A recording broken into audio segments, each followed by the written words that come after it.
Hello, and welcome to the Once Again podcast. We are your hosts, Ashley and Jason.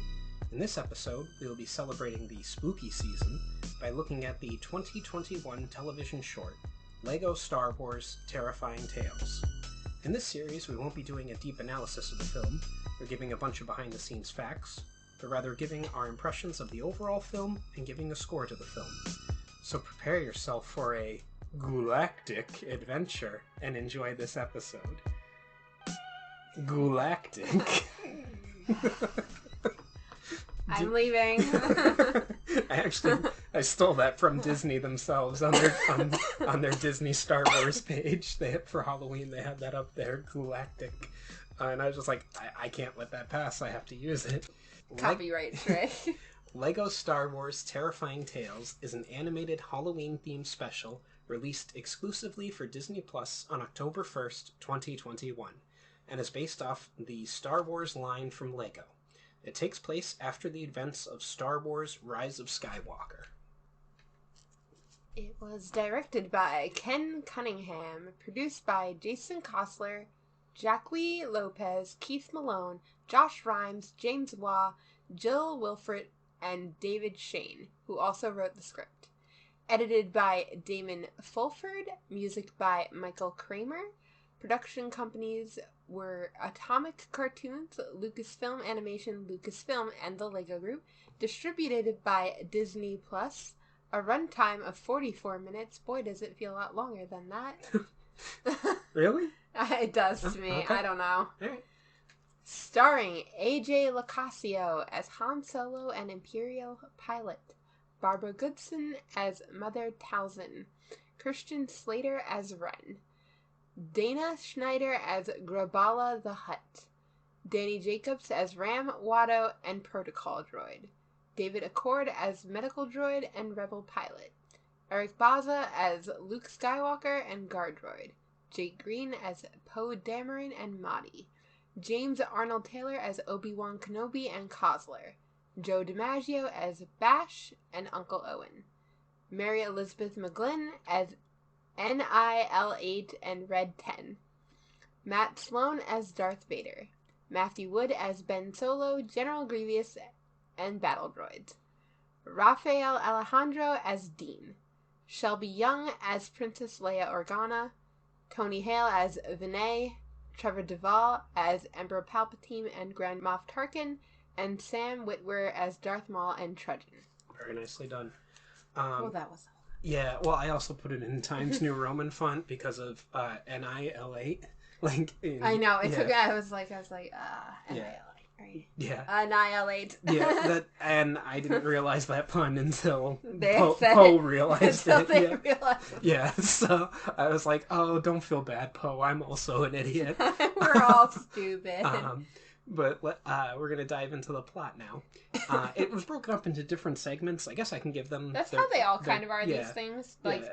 You'll learn that. I know there's a Christmas one, too, that we've never done, I don't think, either. And well, maybe, same thing. Maybe this Christmas we'll break into that. But maybe. We have some Christmas ideas already, but we'll see. This name of it is Vader's Domain. And the episode opens with a low-angle shot of Castle Vader, which I've always called Fortress Vader, but they called it Castle Vader multiple times in the summary, so Castle Vader.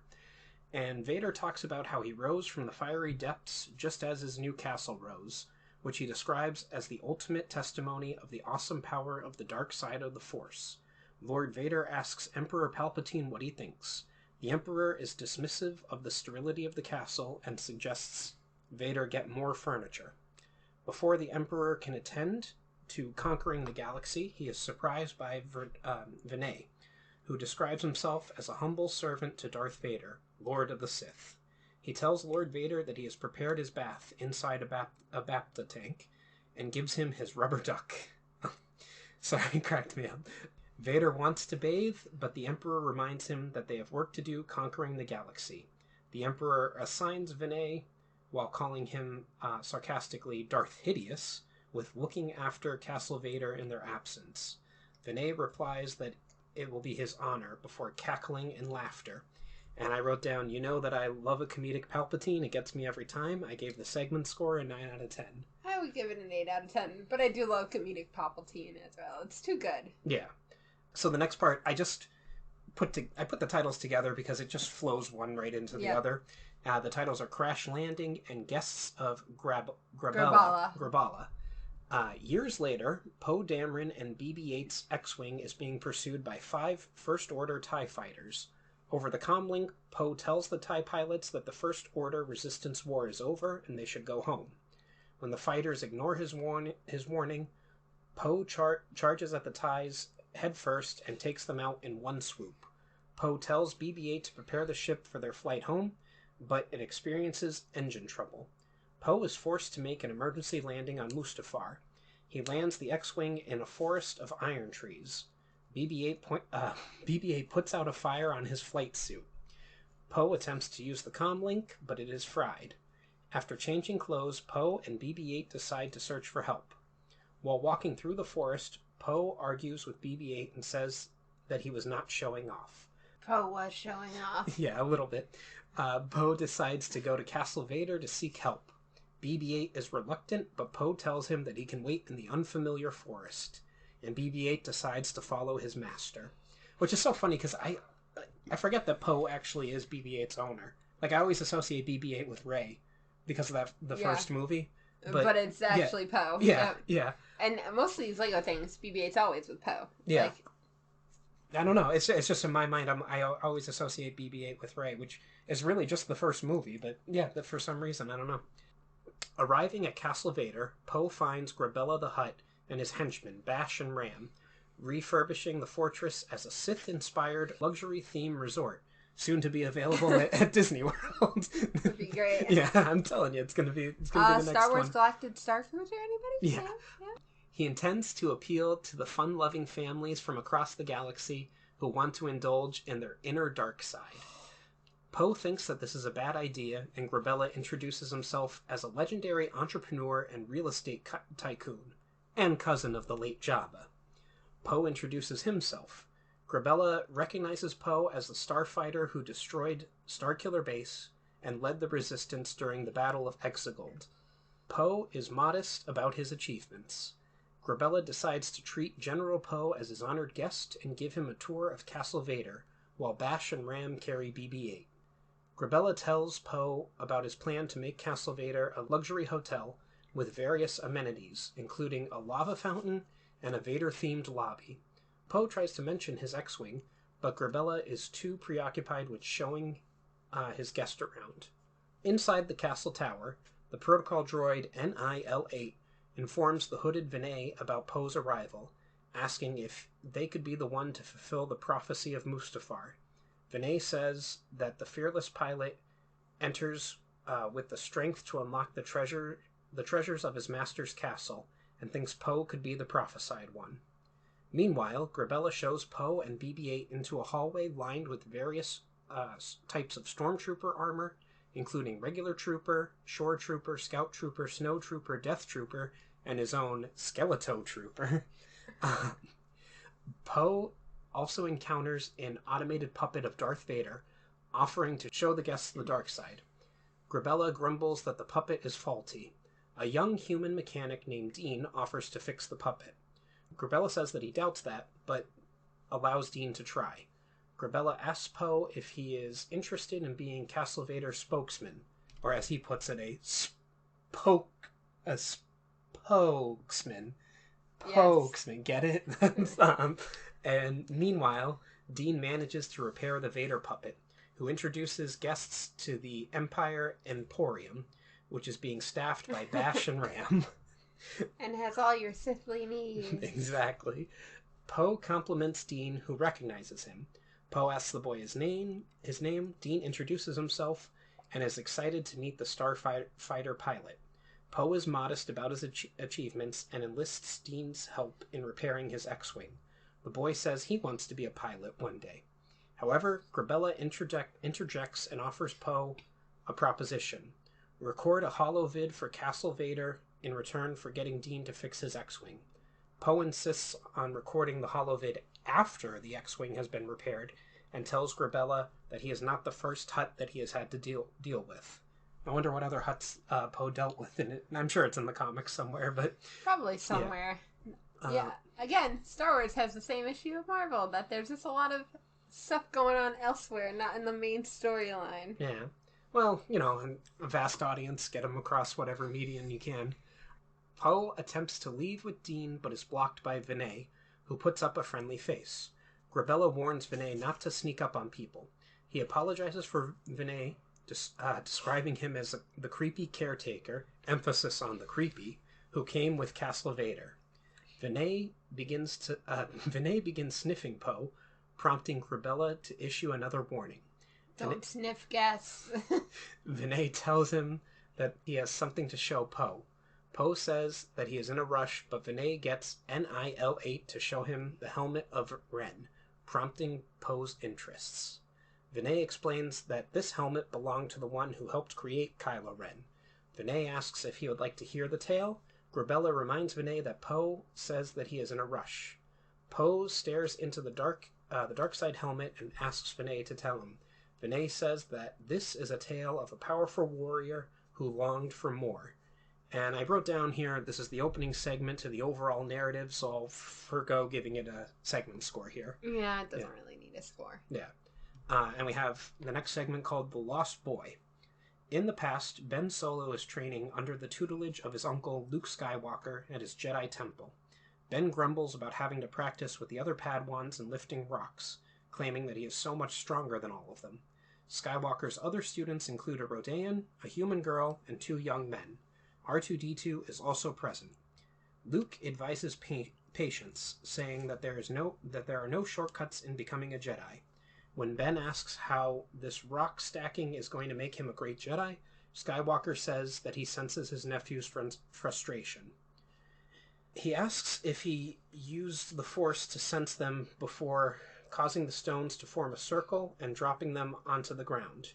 R2-D2 is concerned by Ben's sullenness, but Luke says that he will be fine and that Ben has more to learn. One Padawan, Kozler, attempts to demonstrate that he has learnt how to levitate rocks, but loses control of the object and is knocked out. Skywalker grumbles.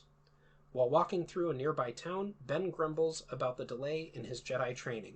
He bumps into a Jawa and ponders how long Skywalker trained on Dagobah. And Ben has the specific line of saying, how long did he train on Dagobah? Like 20 minutes? And that cracked me up. That was probably about the entire movie time that he was on Dagobah for, so... Personally, I like it just from the perspective of make the homeboys angry by saying, you can't be mad that Rey didn't train when all these other people also did not train. Yeah, exactly. Later, the Knights of Ren's starship Night Buzzard lands at a nearby hangar, prompting several of the townsfolk to take shelter. A silver protocol droid warns that the Knights of Ren are coming and to be afraid. Led by Ren, the Knights of Ren ride through the town on speeder bikes. Ren, this is going to get so complicated because I have Ren and Ben here. Whew. Ren extols them to feed on their fear and to plunder the town.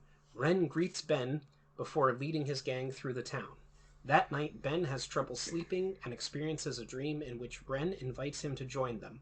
Skywalker tries to warn Ben not to follow Ren, but the Darksider tells his uncle to stay out of it. Ren tells the frightened Ben that power is for the taking. Ben's father, Han Solo, interrupts the dream and asks his son if he's coming home for dinner. Leia Organa appears with Chewbacca, who has made his favorite dish, a roast tip-yip in bantha sauce. Ren invites Ben to join. Luke soon appears with his other Padawans, urging Ben to stay on the Jedi path. Ben's fellow Padawans dance around him, but their faces are replaced with helmets of the Knights of Ren. Ben falls down into a chasm into the mouth of Ren. And I have a note here saying that this is definitely the creepiest part of the special so far. Like the Padawans dancing around Ben and everything. A little bit trippy. Yeah. Ben awakens from his dream to find Ren and his knights waiting outside his hut, calling for him. Ben confronts Ren, asking whether they are Sith. Ren replies that the Knights of Ren live by their own code, using their power to take what they want. Ren says that Ben has the power to choose to follow that fossil, Skywalker, when he could have so much more. Ren invites him to join the Knights of Ren and asks if he is afraid. The other Knights of Ren laugh. Ben decides to take up their challenge. Ren hands him a dark costume and a helmet. Ren lets Ben ride a speeder bike. The Knights of Ren terrorize the nearby town. They play with the head of a protocol droid who grumbles that it isn't funny. Ben and the Knights then jump from a high bridge. Later, they are entertained by a Bith musician. Following a wild night, Ben returns to Luke's Jedi Temple. He says that was so fun and that he is in. However, Ren tells him that what they did was just the invitation. He shows Ben his uncle's lightsaber. Ben asks how he got a hold of Luke's lightsaber. Ren replies the Knights take what they want and tells Ben to take what he wants. He explains that to become a Knight of Ren takes destruction. Ren instructs Ben to destroy what his uncle has built and promises that he will be free. When Ben expresses doubt, Trudgeon tells Ren not to waste his time on Ben, describing him as a total Kylo. I love that they actually gave a reason for why he's called Kylo. Yeah. That's probably the best part of this. Agreed. He mocks Ben as small, weak, and scared. The other knights have begun making fun of Ben, who replies that he is not scared. It's also kind of cool that he takes on that, if you're going to count this as canon, that he takes on the name Kylo, to be yeah, you want to call me a Kylo? Fine. Fine, I'm a Kylo. Yeah, there it is. Ren urges him to take what he wants. Ben replies that he wants them to leave him alone and ignites Luke's lightsaber. Ren says that this is the wrong choice and orders his knights to destroy Skywalker's Jedi Temple. Ben uses the Force to hurl Ren away. He then fights the other knights. Trudgeon tries to hurl a torch at the temple, but Ben deflects it with the Force. The other Knights of Ren shoot at him, but he fights back with his uncle's lightsaber. Ren fights with Ben and knocks off his mask.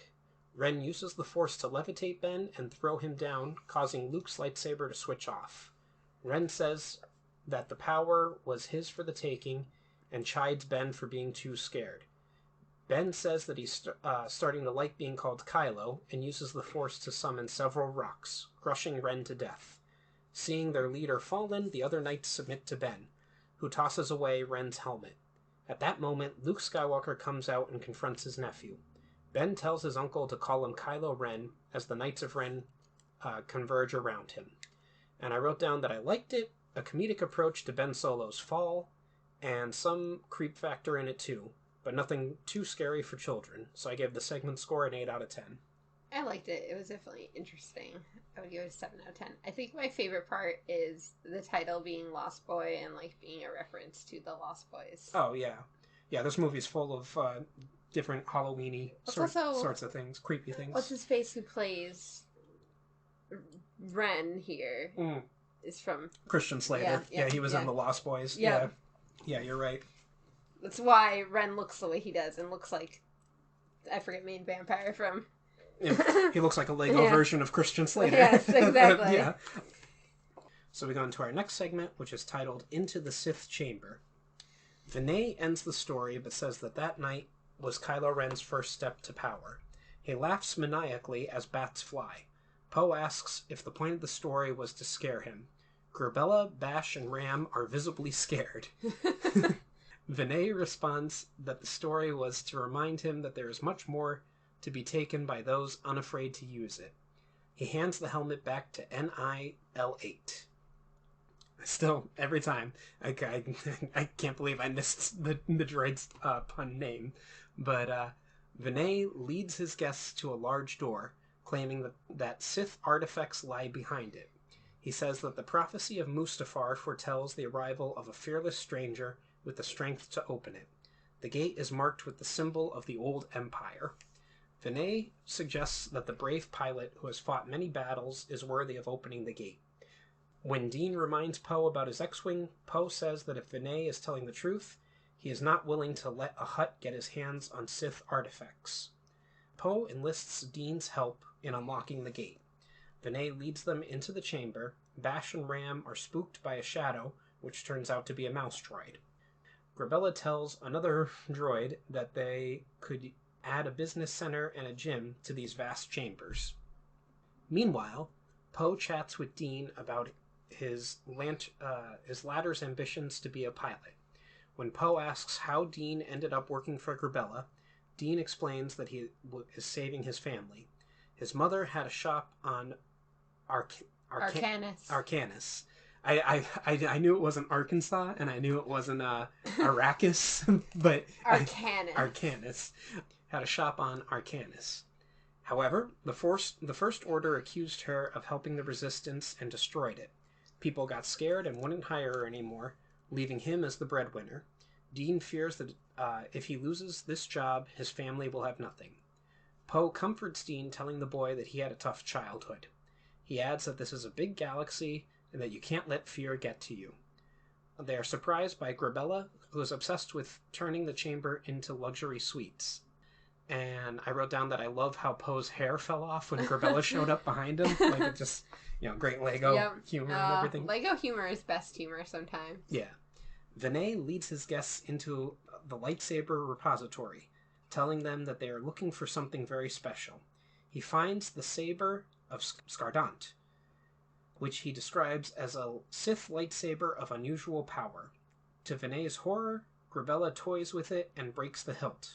Grabella orders Dean to fix it, but Poe warns him that it is a Sith lightsaber. Dean responds that he can't lose this job.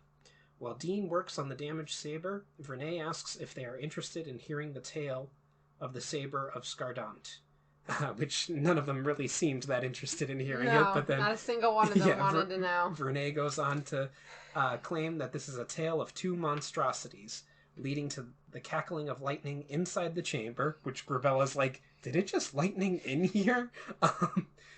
This startles... Sith lightning inside? Never. Possibly.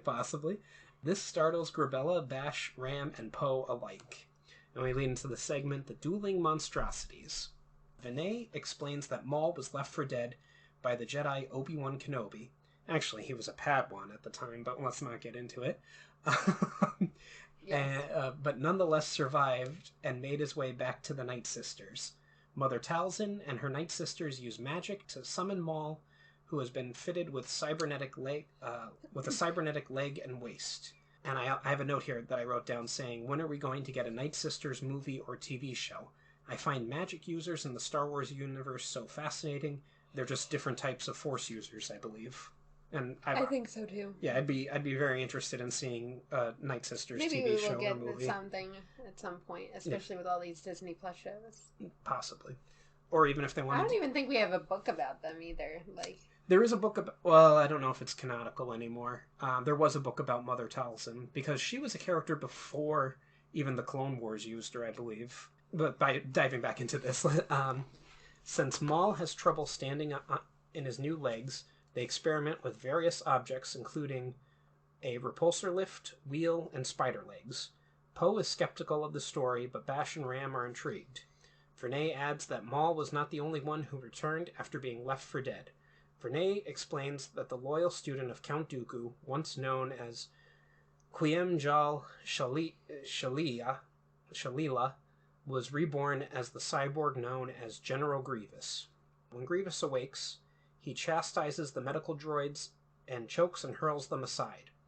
A guard droid informs Grievous that they are receiving a transmission from Darth Sidious. The Sith Lord informs Grievous that there is an ancient Sith lightsaber located on the 6th moon in the Skardant system. He tasks Grievous with finding it and bringing it to him. Padme. That's... yes, Padme. Yeah. She's the real Sith Lord. You know what? Secretly the Sith Lord we all are waiting for. Yeah. Palpatine warns that the saber of Skardant's power is so great that anyone who attempts to wield it will be driven mad. Grievous vows not to fail, but coughs and drops one of his limbs. Hilarious moment. On Coruscant, Sidious grumbles to one of his red guards about the competence of General Weavis. That's why I was laughing. Yeah. It's a great line. I love Lego movies so much. Yeah. Sidious also mentions that he had a Sith apprentice named Maul before he fell apart. Maul resurfaces in Palpatine's office in his spider leg form. Darth Sidious is surprised that his former apprentice survived and has multiple legs. Maul vows to retrieve the saber of Skardant so that he can stand by Palpatine's side. Vanee recalls that the journey was difficult, but Grievous would not yield. Grievous fought his way through a pack of wild rancors, cutting through them with his lightsabers. Grievous reaches the altar and the saber, but is confronted by Maul, who he dismisses as a rival. Grievous yields the saber of Skardant, while Maul ignites his double-bladed lightsaber. Grievous mocks Maul, but Maul counters that he can wield the Force. Grievous knocks Maul's lightsaber out of his hands, but Maul grabs the saber of Skardant's hilt and vows that he is taking it to Sidious. Grievous responds that it is his and tickles Maul, and I actually laughed out loud at Grievous tickling Maul at this part, like Gucci Gucci, and I just cracked up. Maul uses the Force to grab his double-bladed lightsaber, but Grievous pushes him back. Grievous vows that he will destroy Maul and slices off his torso, separating him from his spider form. Grievous says that he has destroyed Jedi and that a half-Sith is no match for him. Maul, however, summons the Force and uses Grievous's own lightsabers to cut the cyborg's arms off. Maul then proceeds to tear off Grievous's legs before mocking the cyborg. He then throws the limbless Grievous off a cliff, causing him to land on his head next to his starfighter Soulless One. A droid asks Grievous if he should prepare the oil bath. Later, Maul returns to Coruscant with the saber of Skardant. Darth Sidious asks him to give it to him. Maul ignites the blade, but the weapon is damaged.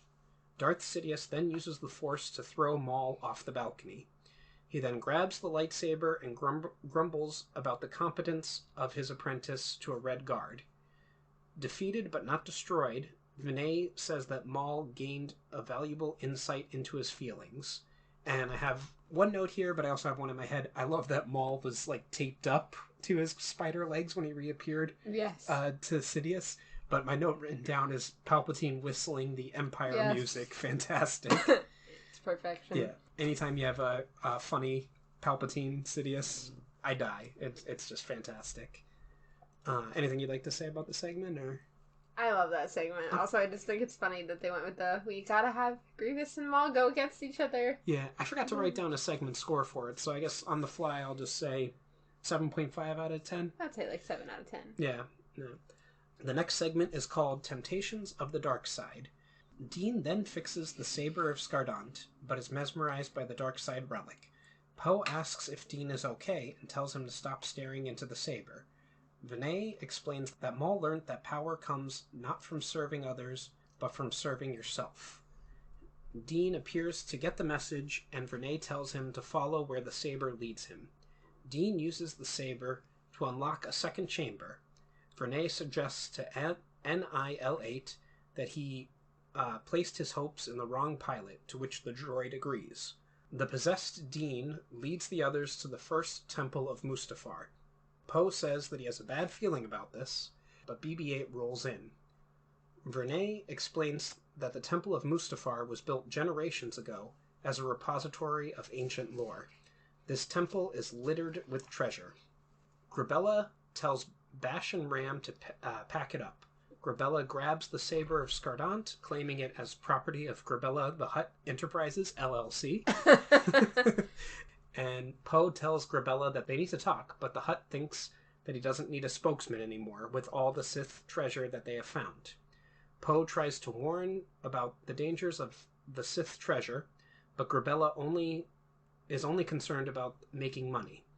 Dean hears Maul's voice calling out to him from a Sith holocron inside a pillar, telling him to seize the power to free his mother. Vanee is pleased that Dean has found the holocron. He tells Dean that this holocron has the power to make any dream come true. Grabella is dismissive about the holocron having the power to grant wishes. Dean says that a Wookiee's paw can do that. Vanee is amused that Dean is aware of the Wookiee's paw. Dean explains that the pilots who came to his mother's shop would tell stories.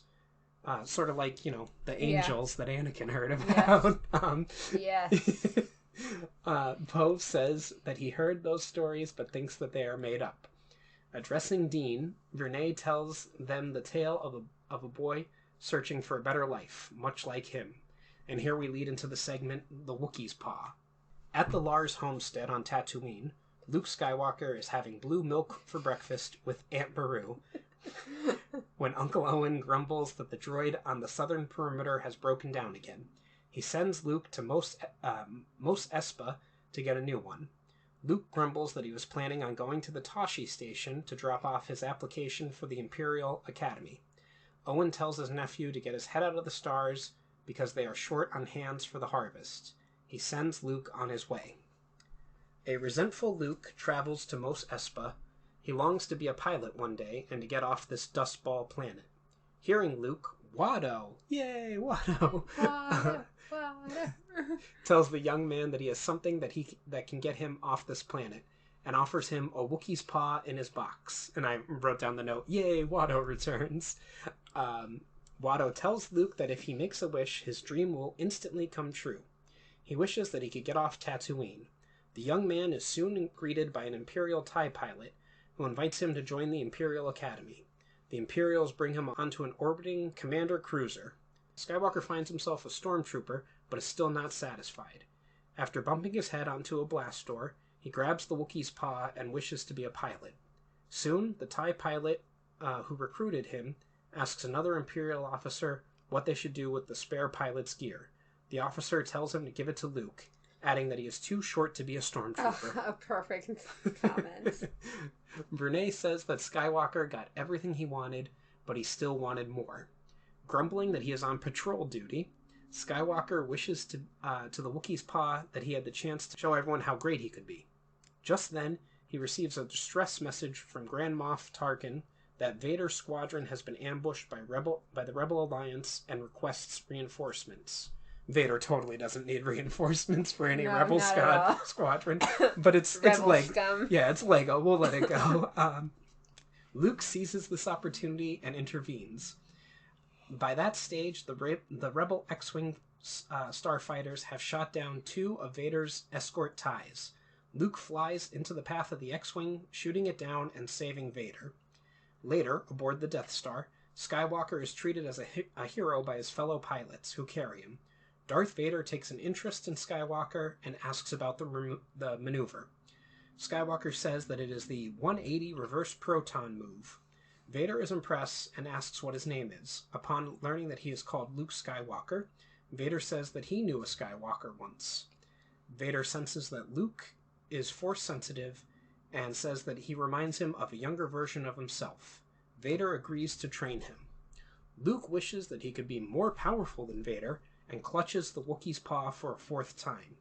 Later, Skywalker practices his red lightsaber with a training remote. Vader warns him that his eyes can deceive him. Even when his eyes are covered, Luke can still deflect the training remote's blasts. Vader also teaches him how to force choke, demonstrating it on several Imperial officers. Another exercise involves Luke carrying Vader around and swinging across a bridge with a grappling cable. And I wrote a note down saying, what a lovely set of father-son activities. They're bonding. Yeah. I mean, Luke doesn't understand their bonding, but they're bonding. No. I wonder why Vader, I guess just to keep it short, they didn't have Vader reveal that he's his father to him, but later, Vader tells Skywalker that he has mastered the dark side of the Force. By this stage, Luke has aged physically due to his dabbling in the dark side. However, Skywalker is still not satisfied and wishes... Oh, I should have mentioned before going into this, I loved the little Yoda-like callback with Vader on Luke's back while he's running around. I mean, Vader's got to weigh at least 300 pounds in that mechanical suit and everything. Much heavier than Yoda. But later, Vader tells Skywalker that he has mastered the dark side of the Force. By this stage, Luke has aged physically due to his dabbling in the dark side. However, Skywalker is still not satisfied and wishes that he could fight the rebellion and become the most famous fighter in the galaxy. Tarkin then tells Vader and Skywalker that the Death Star is under attack and orders Vader to scramble his men. Meanwhile, Princess Leia Organa leads the rebel assault during the Battle of Yavin, flying an X-Wing with Red Squadron. Also flying with Red Squadron is Obi-Wan Kenobi, whom Leia thanks for rescuing her earlier. Kenobi, in return, thanks her for rescuing him from the trash compactor aboard the Death Star.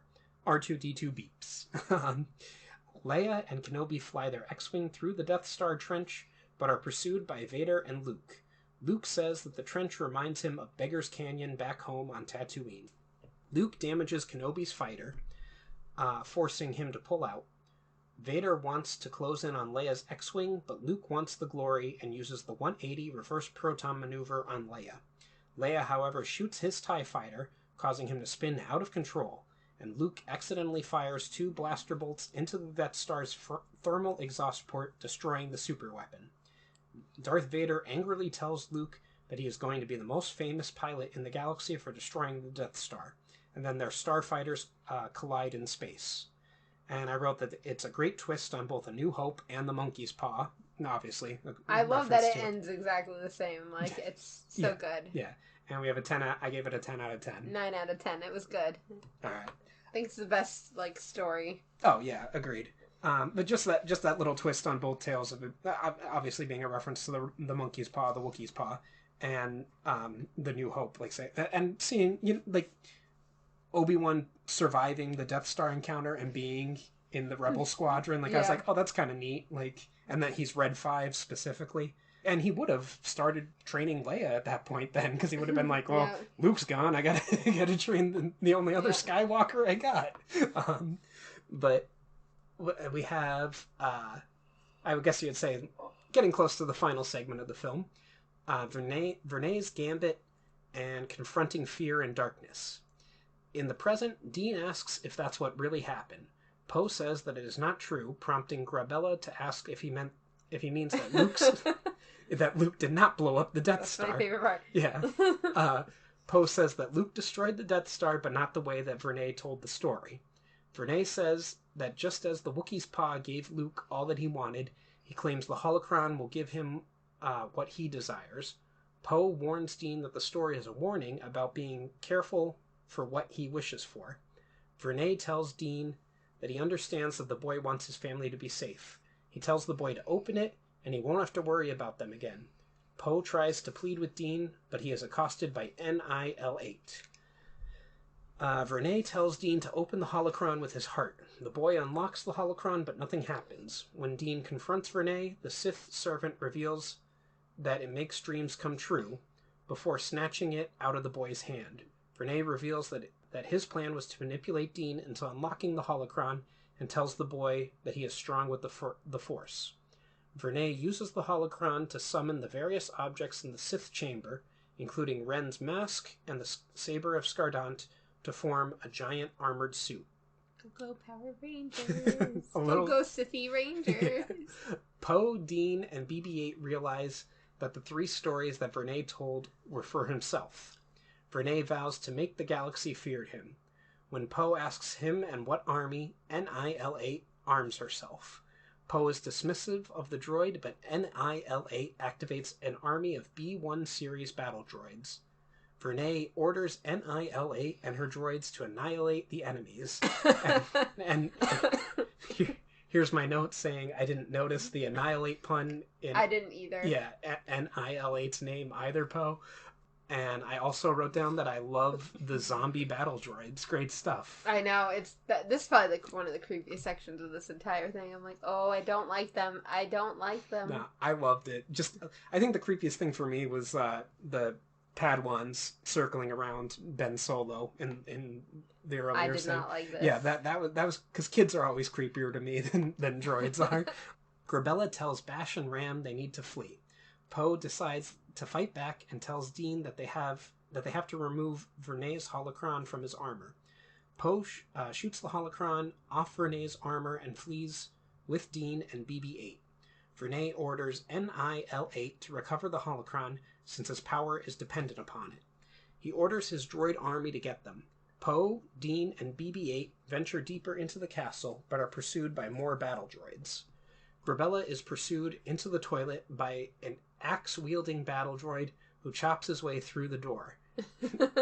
Call back to The Shining with Jack Nicholson. He even says his name. He's like, I am B1. But, yeah. Here's B1, blah, blah, blah, blah, yeah. blah, blah, blah. I looked it up, and evidently that was a reference not only to The Shining, but his actual name is a reference to George Lucas's first film. I forget the name of George Lucas's first film, but when you spell it out in numbers, like you take the letters and make them numbers, that was what it was a reference to. Interesting. Yeah. However, Bash and Ram knock out the battle droid, decapitating it. Poe, Dean, and BB-8 bump into Bash and Ram and flee the other way, pursued by a horde of battle droids. Grabella and his henchmen are also pursued by the droid. Poe and company flee into the hallway with Vanee hot on their heels. BB-8 is splattered with green paint. Poe says he has an idea.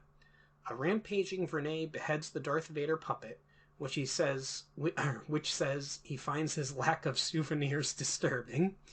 Poe leads Dean and BB-8 through the Iron Tree Fortress. Poe is determined to escape off-world with the Sith holocron. Dean blames himself for fixing the lightsaber and opening the holocron because he was scared. Poe reassures him that everyone gets scared.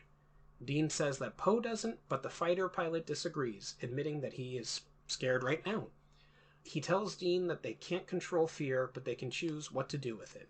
He says that without fear, they can't have courage, and BB-8 warns that the battle droids are approaching their X-Wing.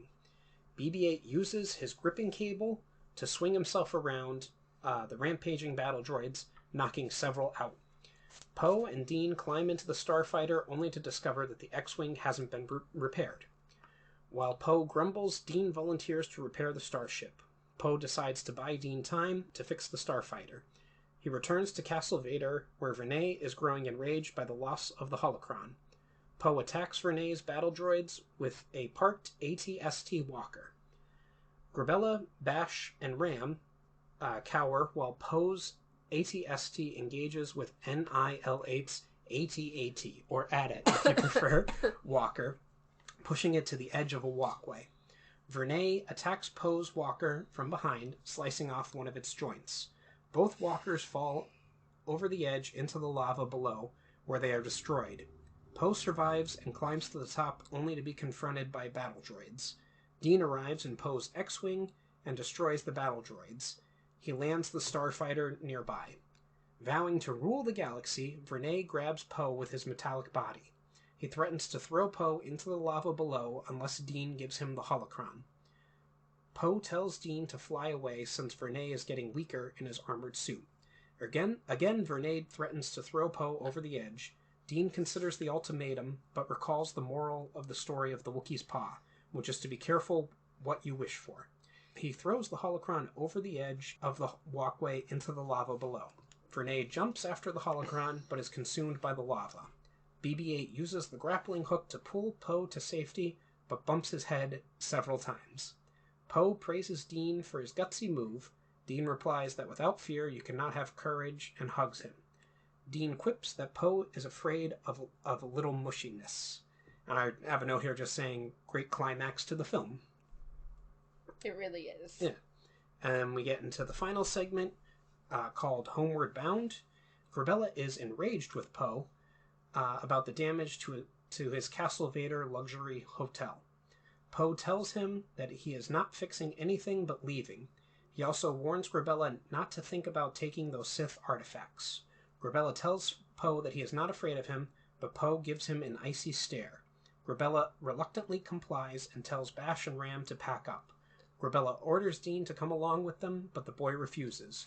Poe says that greed gets him nowhere. Grabella says that he learned his lesson and decides to start a bed and breakfast instead. Dean says that they should have had him start the Wookiee resort, or not the Wookiee resort, the resort. The Star Cruiser. Or I meant Wookiee resort. Yeah. No, because it wouldn't have worked. I was gonna say they should have had him start the resort on the forest moon of Endor. Oh yeah. But that took place in the past, so never mind. That wouldn't have worked. Dean's, although they could have had it that didn't work. Well, I don't know. Whatever. That could have been his first one. It could have worked. Dean says that his wish came true, but confirms that he did not wish on the Sith holocron. Since the Resistance needs pilots, Poe offers him a place as a pilot. Poe also tells Dean about his friend Rey Skywalker, who knows about the Force. Poe admits that he wasn't scared, but was trying to motivate the boy earlier. After Poe and Dean leave, NIL-8 emerges from the lava.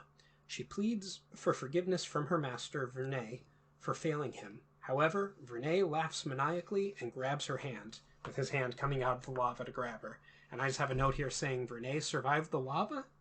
Question mark? Yeah, yeah. Maybe Vanee will come back someday. Yeah, for a terrifying so tales, too. my most interesting thing here is just, like, Poe being like, yeah, my friend Rey knows, about Jedi stuff, too. Like, no, she does not. Not enough to be trading all these people that suddenly are like, hey, Rey, I need your help. Who's left? There's no one None else of them. left. There's no one. Yeah. That's the issue. Yeah. Let them all die. Let the Jedi die out. Well, there's still going to be Force users throughout the galaxy, even if all the Jedi are Okay, gone. surely there is Jedi somewhere, though. Like, if anything, that's the Mandalorian has taught us. A lot of these things have taught us, but there's, like, Jedi out there. Yeah. We don't know where Baby Yoda is. He should be grown up at this point, you know? Maybe he's on Dagobah now. Maybe he's on Dagobah. He's like, oh man, this hut's great. It's just my size and perfect. I love it. He's waiting for Rey to come carry him around on her back. Possibly. I would love to see that as a Lego story. Please do that. Lego, I'm begging you. Yeah. Although we'd have to hear him speak. So, I don't know. Maybe he could just mentally communicate with her or something. That would be good too. Do you want to go into our overall scores? Or sure. Okay. So I wrote down great humor and use of... Oh, I'm going first, I guess. I didn't ask. Go ahead. Great humor and use of Star Wars characters. Some spooky elements in this for sure, but family friendly, of course. Personally, I found the overarching plot to be the weakest part of this short, and the vignettes much more interesting. Also, since we recently covered Lego Star Wars Summer Vacation, I can't help but compare it to that. And while I enjoyed this short, I have to be honest and say that I think Summer Vacation was better, which it logically should be. It came out after this, so the staff working on it could improve their jokes, and the voice actors got better at imitating the characters from their respective films. All that being said, I'm giving Lego Star Wars Terrifying Tales an 8 out of 10. You're right. Summer Vacation is much better. I don't think they really played with as much story as they could have played with here. And while I find it interesting that they were like, we're gonna go to Vader's castle, like, okay, then I would expect more Vader-based stories. Mm-hmm. Like, we're centering on Vader and Sith, and we're not getting nearly as much Sith as you would think. Yeah.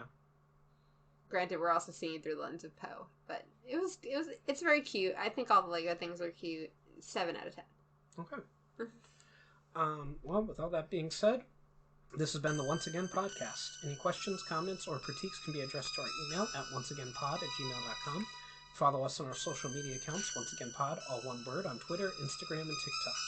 If you'd like to contribute to the podcast, we have several tiers available on patreon.com/onceagainpod. As always, a like, follow, or share would be greatly appreciated. Thank you and have a wonderful day. And remember, we will entertain you. We will always entertain you.